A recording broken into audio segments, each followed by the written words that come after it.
Salamlar hər kəsə. Mən Həşimzadə Kəminə, Eylər Akademinin ingilis dili müəllimi. Bu gün sizinlə müzakirə edəcəyimiz mövzu sual cümləsi olacaq, hansı ki biz onu ingilis dilində interrogative sentence adlandırırıq. Və dərsi izah etmək çox zaman alacağı üçün və o qədər də vaxtımızın olmadığı üçün sizinlə seçili testlər tapdım. Asandan çətinə doğru gedəcək. Amma bu izaha keçməzdən əvvəl onu da demək istərdim ki, bizim yay qrupuna qeydiyyatımız başlamışdır. Həm onlayn, həm əyani şəkildə qruplarımıza qoşula bilərsiniz. Əyani də onlayn da həftədə 2 dəfə saat yarım olmaqla davam edəcəkdir və bu proqram iyun ayının ortalarına kimi davam edəcək və bütün proqram sonlanacaqdır. Hansı ki, grammar proqramını mən nəzərdə tuturam və bu həm 8, həm 9, həm 10-cu siniflərimiz üçün keçərlidir.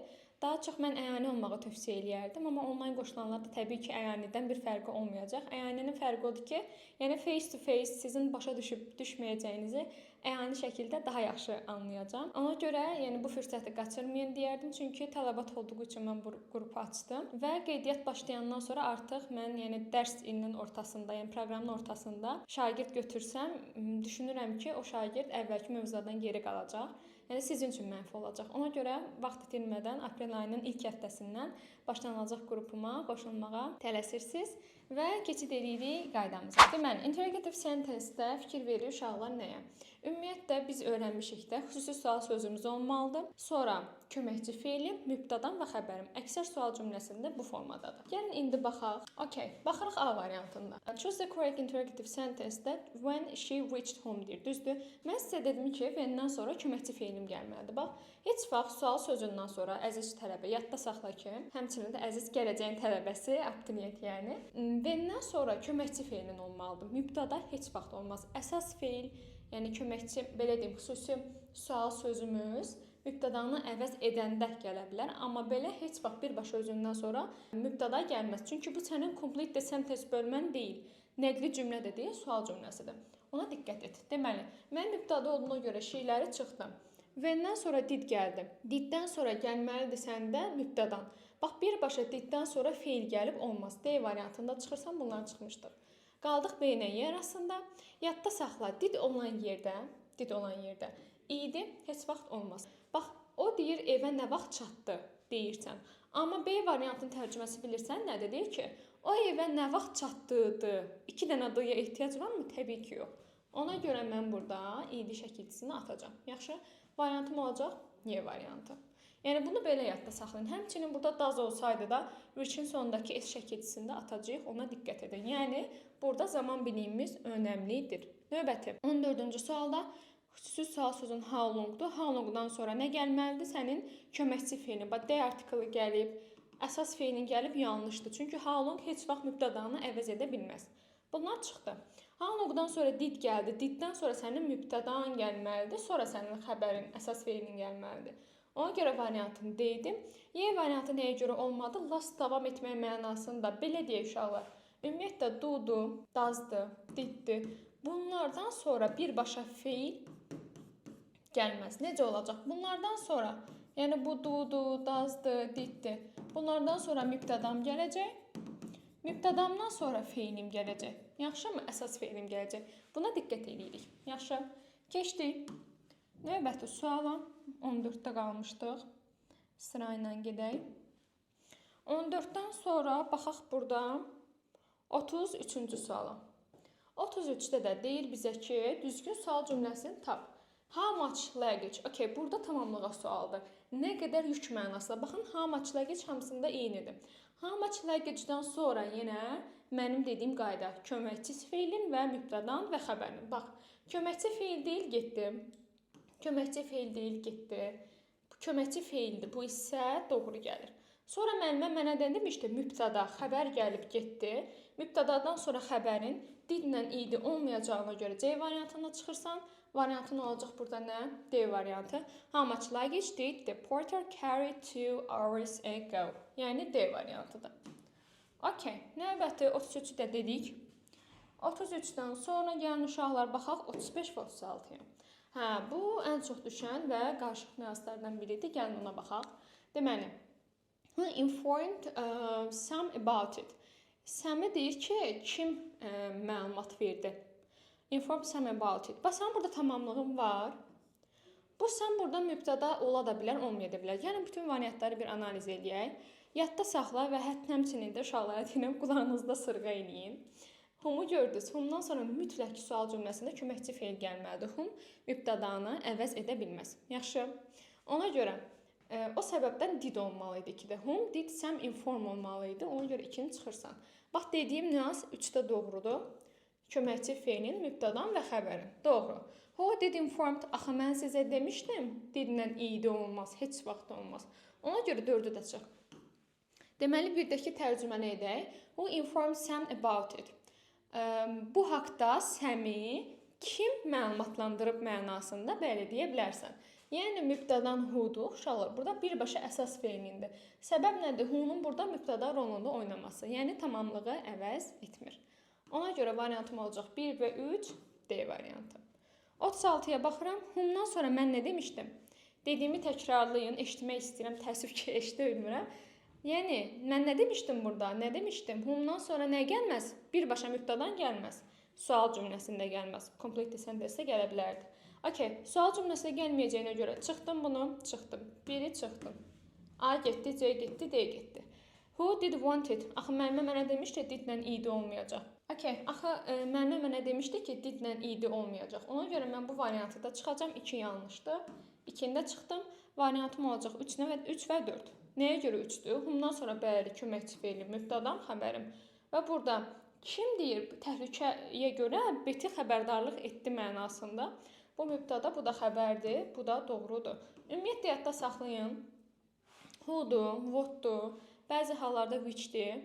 Bunlar mübtədanı əvəz eləyəndə özündən sonra burada gördüyünüz kimi birbaşa xəbərim gələ bilər. Misal üçün, bəzən how long sözü də bir dənə sualda görmüşdüm, ola bilir. Yəni, tərcümə eləməlisən orada, sən təyin eləməlisən. Bu sual sözü mübtəda olsa, o halda birbaşa köməkçi feilsiz mənim xəbərim gələ bilər. Yaxşı. Doğru variantım burada nə oldu? 3 və 4 oldu. Yəni, B variantı. 36 da belə getdi. Növbəti. 36-nı dedik, sıra ilə getmək istəyirəm. 91. 91-ci suala baxırıq, uşaqlar. Deyək ki, choose the correct interrogative sentence. Bu da maraqlı sualdır. Deməli, how ilə başlayır. How sözünün özünün bir necə mənası var. Amma how well nə dərəcədə yaxşı mənasında işlənir. Və how-nun bir dənə də mənası var. Necə gəldi, hansı nəqliyyat vasitəsi ilə gəldi mənasında da işlənə bilir. Deməli, eyni hamısında da yenə bunlardan sonra mütləq sənin köməkçi feilin, mübtədan və xəbərin olmalıdır. Bax, how well yadda saxla ki, belə bir sual sözümüz var. Bunlar hamısı sual sözüdür. Burada artıq how-dur. Bu başqadır, bunlar başqadır məna cəhətdən dediyim kimi. Və birbaşa özlərindən sonra müəllimə mənə nə demişdi? Mübtəda birbaşa gəlməz. Bunlar getdi. Bir də müəllimə mənə nə demişdi? Kəndən sonra, köməkçi feilindən sonra, kən həm əsas feildir, modal feil olaraq, həm də bilir ki, sualı özündən düzəlir. Kən gəldi. Kəndən sonra müəllimə demişdi ki, mütləq mübtəda gəlməlidir. Sing mübtəda deyil, sing mübtəda deyil. Onlar çıxdı. Avtomatik olacaq burada variantım B variantı. How well can she sing? Yəni, o nə dərəcədə yaxşı, yəni mahnı oxuya bilir. Bu mənada bizdən sual soruşurdu. 91-i də dediyimizə görə keçid edirik 109-cu suala. 109-cu sualda choose the correct interrogative sentence-də bir-bir analiz eləməliyik. Çünki bütün variantlarımızda cümlələr məncə ayrıdır. Biraz, yox, ayrı deyilmiş. Yəni, eyniymiş. Yenə də baxaq, sual sözlərimiz fərqlidir. Where has been? Okay, have, has, had, gördüm. Bunlardan sonra əgər bitmiş zaman gəlib də, misal üçün belə bir şey. Have, has, had bu bindən ayrılmalıdır. Arasına söz girməlidir. Yəni, in your school gəlməlidir has-in yanına. Ona görə sənin A variantın getdi. Vəndən sonra heç vaxt birbaşa sual sözündən sonra mübtəda gəlməz. Bunu çıxdım. Baxıram C variantına. When was a new school built in Sumqayıt? Buna dəymirik. When has a new school been? Okay. Bu bizi aldada bilər. Yəni, doğrudur. Has'dir. Mənim dediyim məsələ mübtədan, xəbərin gəlib düzdür. Amma axı biz öyrənmişdik. When'dir, what time'dir. Bunlar bağlayıcı kimi də, sual sözü kimi də hansı zamandan uzlaşmır? Uzlaşmır bitmiş zamanlarla. Yəni, sən bu has bindən bilirsən ki, bitmiş zamandır. Ona görə D variantında çıxırsan. Y variantındakı problem nədir? Vəndən sonra was gəlib, wasdan sonra sənin mübtədan gəlməli idi was-la built-in arasına. Yəni əsas feillə, köməkçi feillə əsas feil yan-yana olmaz sual cümləsində. Hansı ad ola bilərdi? Buradakı sözün mübtədanı əvəz edəsəydi bəlkə düşünə bilərdik. Ona görə Y variantında çıxdıq. Variantım olacaq C variantı. When was və xüsusi sual sözün köməkçi feilin mübtədan və xəbərin, bu da ödəyir, olacaq C variantı. Növbəti uşaqlar 109-da qalmışdıq. 109-dan sonra baxacağım 132-yə, sonra 136-ya. 132-də 132-ci sual maraqlı sualdır. Ən çox da imtahana düşə biləcək tipdə olan. Misal üçün, bu il 11-lərdə bu tip düşməsə də, how many luggage tipdə olan sual düşmüşdü. Bəlkə bu 9-lara düşdü və yaxud da məzunlara düşdü. Yəni, düşmə potensialı olan sual növlərindən biridir. Ona görə də diqqətli oluruq. 132-də how much-dan sonra, bax, cost olan yerdə yadda saxla ki, cost gördün, avtomatik axtaracaqsan. Do, did, bir də do ilə, bir də does. Yaxşı, buna diqqət elə. Cost olan yerdə və cost cümlənin sonunda olmalıdır. Birbaşa xəbərin gəlməyəcək, bir də çıxdın. How much-dan sonra birbaşa mübtədan gəlməyəcək, çıxdın. Yenə mübtədan gəlməyəcək D variantında çıxdın. Qaldın iki variant arasında, doğrudur. Bəli, köməkçi feilin cost olan yerdə var. Axı, mən sənə nə demişdim? Bax, xüsusi sual sözün köməkçi feilin mübtədan və sonra xəbərin. Bax, belə olsaydı doğru ola bilərdi. Yoxdur deyə bu variantlardan mən çıxıram. Y variantında olacaq. How much are these trousers? Bəli, bu şalvarlar neçəyədir mənasında. Biz bilirik ki, how much-ın neçəyədir mənasında, neçəyə bir şeyin qiymətini soruşanda işlədə bilərsən. Burada maraqlı nüans odur ki, şagird qala bilər, deyə bilər ki, müəllimə, axı trousers sözü sayılan cəmdir, nəyə görə mən how much işlədirəm? Səbəb odur ki, görürsən ki, buradakı much nə mənasını verdi dediyim kimi, neçəyədir mənasını verdiyinə görə fərqi yoxdur. Burada sayılmayan da ola bilər, sayılan da ola bilər. Sən heç vaxt burada how many are these trousers işlədərsənmi? Yəni, qiymətini soruşmaq mənasında yox. How many nəysə miqdarını soruşur. Sadəcə qiymətini sən soruşanda how much işlədəcəksən. Əgər məntiqini yadda saxla, bu cümlədə costun yoxdursa, to be-nin formasını axtar. Costun varsa, do, does, did axtar, amma do ilə cost buna bir yan-yana olmayacaq. Yəni, sən burada do cost, did cost sual cümləsində görsən yanlışdır. Arasına mübtəda girməlidir. Yəni, bunu sizə izah etməyim üçün dedim ki, belə tip sualda olsun. Və sonlandırırıq yavaş-yavaş 136. Sonuncu sualımız. Okay.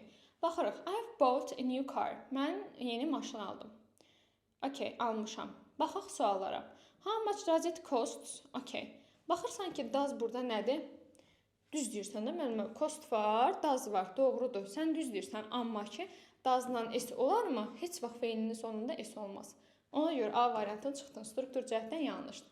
Baxırsan B variantına. What the price was?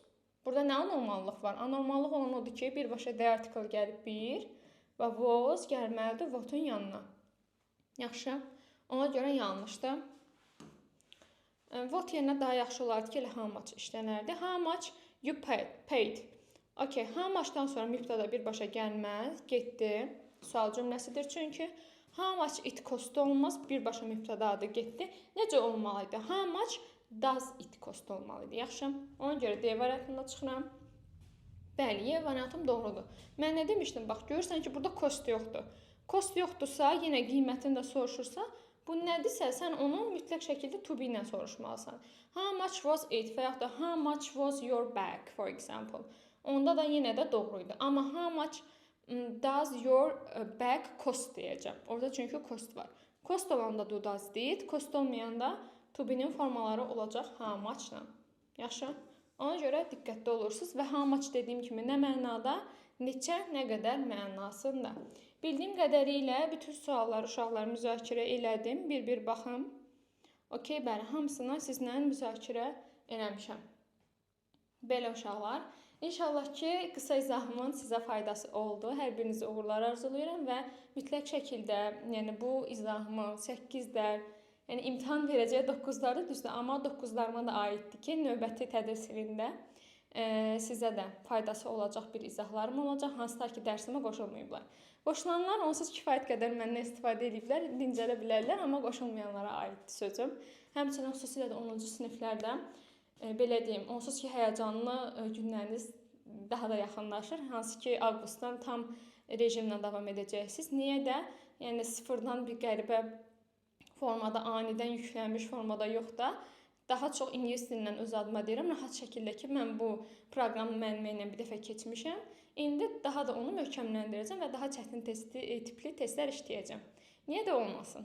İnşallah ki, hər birinizi görməkdən qürur duyaram ki, dərsimə qoşuldunuz. Bu videonu çəkməkdə də məqsədim oldu ki, hansı ki 9-larımız üçün də, məzunlarımız üçün də ən qarışıq nüanslardan biridir bu mövzu.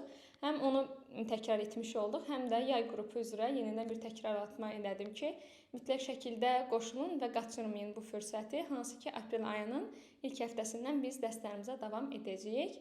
Belə, nə sualımız olsa təbii ki, komment bölməsinə yazmağı unutmayın. İnşallah ki, vaxt olduqca bu formada test üzərində izahlarımın davamı gələcək. Hər birinizə uğurlar.